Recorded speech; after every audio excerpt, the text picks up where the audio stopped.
Hey everyone, and welcome back to the channel. We've all heard stories of epic battles and miraculous victories, right? Think about the walls of Jericho tumbling down, but what happens after the conquest? After the dust settles and the fighting stops, how do you turn a wandering people into a settled nation? That's exactly the story we're diving into today, the great allotment of the Promised Land.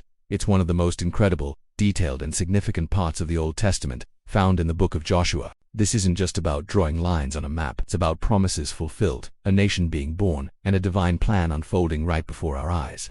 So, grab your coffee, get comfortable, and let's explore how Joshua divided the land of Canaan and what it all means. After years of wandering in the desert and 7 years of intense conquest, the Israelites were finally standing in the land God had promised their ancestors Abraham, Isaac, and Jacob. The moment had arrived to transition from being soldiers to settlers. But how do you fairly divide an entire country among 12 tribes, each with different sizes and needs? Human nature tells us this could have been a recipe for disaster, filled with arguments and rivalry. But this wasn't a human plan. It was a divine one.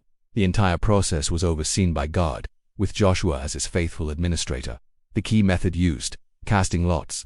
This might sound like a game of chance to us, like rolling dice, but for the Israelites it was a sacred act.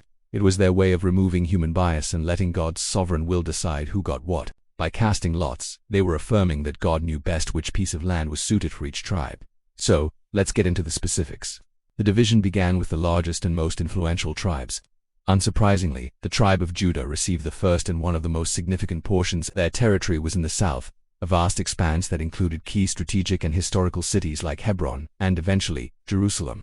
This huge allotment wasn't an accident. It fulfilled the prophecy Jacob had given centuries earlier, declaring that the scepter would not depart from Judah. This prime real estate solidified Judah's role as the leading tribe, from which future kings, including David and ultimately the Messiah, would come.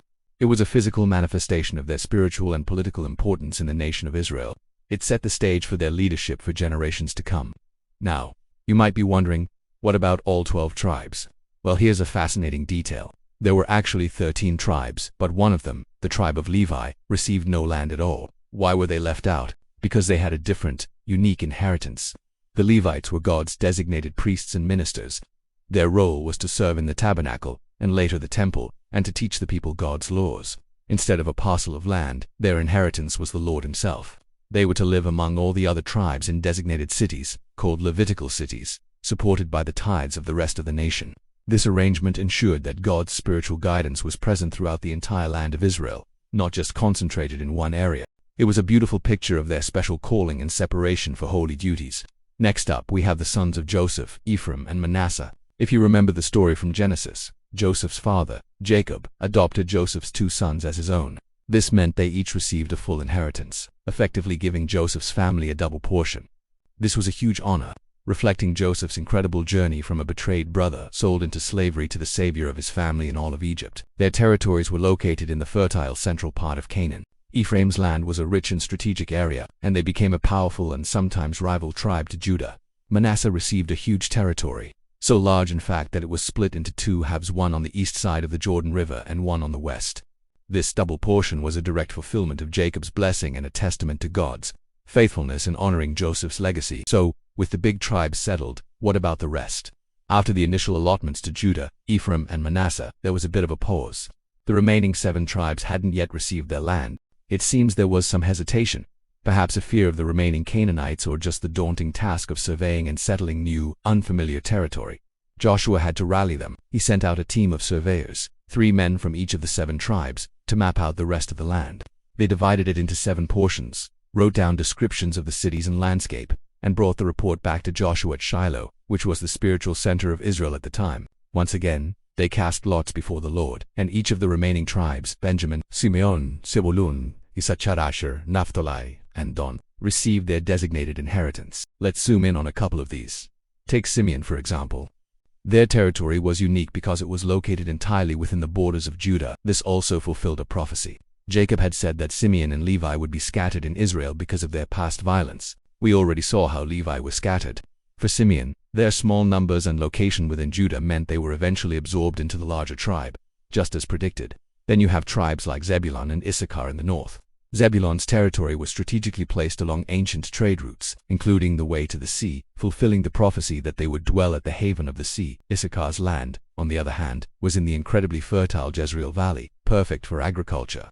Each allotment, whether big or small, fertile or rugged, was divinely appointed and had a purpose.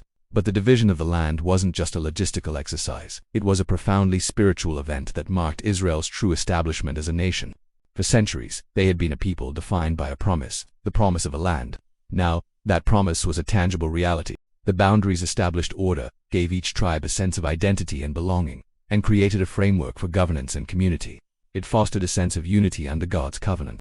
Having their own territory, their own inheritance from God, was meant to be a constant reminder of His faithfulness. Every time they worked the soil or built a home, they were living in the fulfillment of God's promise to their ancestors.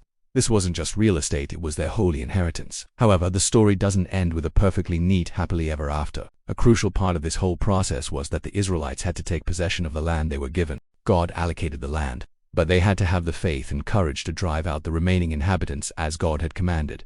And this is where we see some major challenges arise. Many of the tribes failed to completely conquer their territories. They grew complacent or fearful, and instead of driving out the Canaanites, they often made treaties with them or put them to forced labor. This incomplete obedience became a massive problem. These remaining pockets of foreign influence became thorns in their sides, leading Israel into idolatry and moral corruption for centuries to come. It's a powerful lesson that God's promises often require our active participation and complete obedience.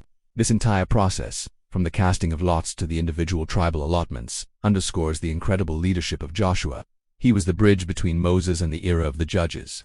He followed God's instructions with precision and integrity, ensuring the distribution was fair and divinely guided.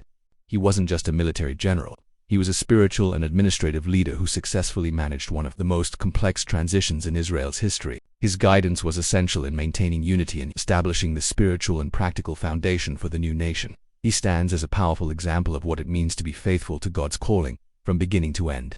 So, to wrap it all up, the Great Allotment of Canaan is so much more than an ancient census or a geography lesson. It's the climax of a story that began with a promise to Abraham hundreds of years earlier. It's a story of divine sovereignty, where God's plan is meticulously worked out. It's a story of national identity, where 12 distinct tribes are unified into one nation under God, each with its own unique role and territory. And it's a story of faith and obedience, showing us both the incredible blessings that come from trusting God and the serious consequences of falling short. It set the stage for everything that was to come in Israel's history, the period of the judges, the rise of the monarchy, and the building of the temple. It's a foundational piece of the biblical narrative. Thank you so much for joining me on this deep dive into Joshua's division of the Promised Land. I hope it gave you a new appreciation for this incredible part of the Bible. If you found this interesting or learned something new, please hit that like button and consider subscribing for more content like this. I'd love to hear your thoughts in the comments below. What part of this story stands out to you the most? Thanks for watching, and I'll see you in the next video. God bless.